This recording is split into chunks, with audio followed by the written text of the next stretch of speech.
Aunt Gertrude's purse is stolen. A helpful older man stops the thief from getting away. He introduces himself as Cyril Baird, and he makes an instant love connection with Aunt Gertrude.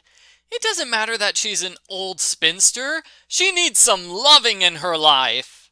Argofont Book Review. Argofont Book Review. This book is written by Peter Larangis.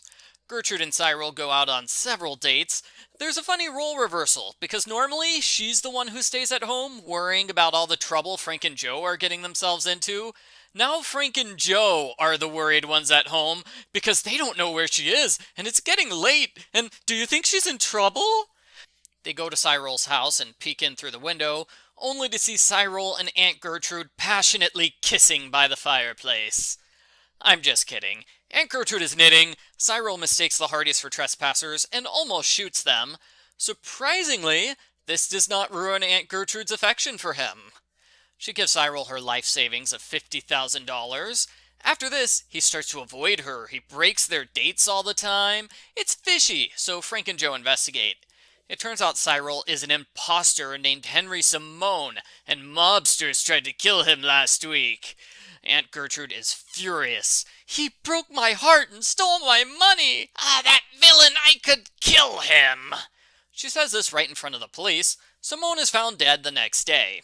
The murder weapon is Aunt Gertrude's missing knitting needle, and she becomes the prime suspect. Frank and Callie see a car at the victim's house, so Frank breaks in for the third time in the book. He sees a strange camera on the second floor. The camera doesn't have a flash. How could anyone use this camera? A stranger puts a gun to Frank's head and leads him outside. Callie chokes the stranger with a hose, and the teens escape. They visit the victim's ex-wife when the stranger reappears and starts another big fight. It turns out he's Eric Clifton, a hotshot detective from New York City. He apologizes for the whole trying to kill you multiple times thing, and agrees to let the Hardys investigate. Oh, and Callie found the ex-wife's scarf at the victim's house, so she visited him on the night of the murder. The book completely ignores this fact until the very end, which annoyed me. The police receive a bunch of photos of Aunt Gertrude fighting with the victim at the crime scene. Smart readers will know where the photos came from. Aunt Gertrude panics. She goes to the bathroom to calm down, and by calm down, I mean she tries to escape through the window. I love it. Aunt Gertrude is hilarious in this book. At the funeral, we meet the two suspects, Norman Fleckman and Justin Spears. I had a hard time telling them apart. They're both stereotypical New York businessmen. The main difference is one's a shady accountant and the other's a shady stockbroker. That's too similar for me. I was like, what? Who are they? Spears' office has been trashed. That's the cover. Spears says Fleckman's the culprit. He's a dirty cheat who preys on the elderly. Fleckman sends two goons to kidnap the Hardy Boys so he can tell his side of the story. It's basically the same thing in reverse. He says Spears the culprit. He's been stealing money for years. Fleckman immediately plots to kill the Hardys. The murder plan goes into effect while the Hardys are walking down the hallway. Unless this hallway is a mile long, I don't think he had enough time to prepare everything. First, the elevator sabotage, so the Hardys are forced into the sub-basement, where 4 goons attack them, try to kill them in a trash compactor. The Hardys escape by starting the compactor early, they turn off the lights, and they run into a World Series Champions parade. The timing and location of this parade is super convenient. The police find an eyewitness to testify that Gertrude fought with the victim on the night of the murder at the crime scene. Their witness is Edna Sutter from Bingo Night, and oh no, not Edna! You can't trust her, she's probably lying because she thinks it'll help her win at bingo. Aunt Gertrude gives a dramatic confession here. She did get violent and attack the victim. She slapped him! Again, this was hilarious. I love Aunt Gertrude. That's as violent as she gets, slapping someone across the face.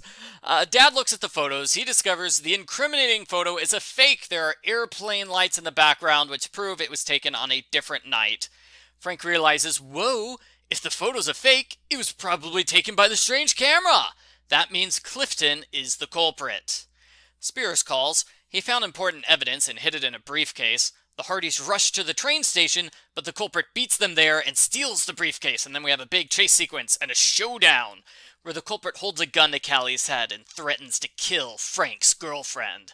Frank goes, "Aha! How did you know she's my girlfriend? You just proved who you are, Clifton!" And while that's a cool deduction, Frank already knew who the culprit was ahead of time. He's not proving anything, he's just saying something he already knows. Some passerby help out, a burly trucker jumps into the fight, while Joe goes straight for an attractive businesswoman. "Joe, this is not the time for flirting." Clifton wins the fight, he steals back the briefcase and sets it on fire, destroying the evidence. But the Hardys have the last laugh, because Joe swapped the briefcase contents with the businesswoman. They hand the evidence to the police, and Clifton is arrested. The woman says it was fun. She purposely leaves Joe her business card and winks at him. How does he find girlfriends so easy? Aunt Gertrude realizes her money's hidden inside the victim's parrot cage, underneath a fake bottom. She brags about her detective skills, and I legitimately want to see Aunt Gertrude solve a case with Frank and Joe. That would be amazing. The end. Post-book follow-up. As usual, the final chapter gives an explanation of the culprit's scheme, which fills in all the gaps. I thought this explanation was a little iffy. We're told Fleckman is innocent. He tried to kill the Hardys because he panicked. Yeah, I don't buy that. It's a pretty big leap to go from "I'm worried" to "I'm going to kidnap and murder teenagers, even though I'm completely innocent." Also, the ex-wife was in on the scheme the whole time. She was trying to help Clifton find the money. You might have noticed, she did absolutely nothing, but she still gets full credit as a villain. She could have been innocent, and the story wouldn't have to change at all. Overall, I greatly enjoyed this book. I know I just made fun of the plot holes, but I love the book. Aunt Gertrude is hilarious and entertaining. There are plenty of action scenes, even if it doesn't always make sense for them to exist.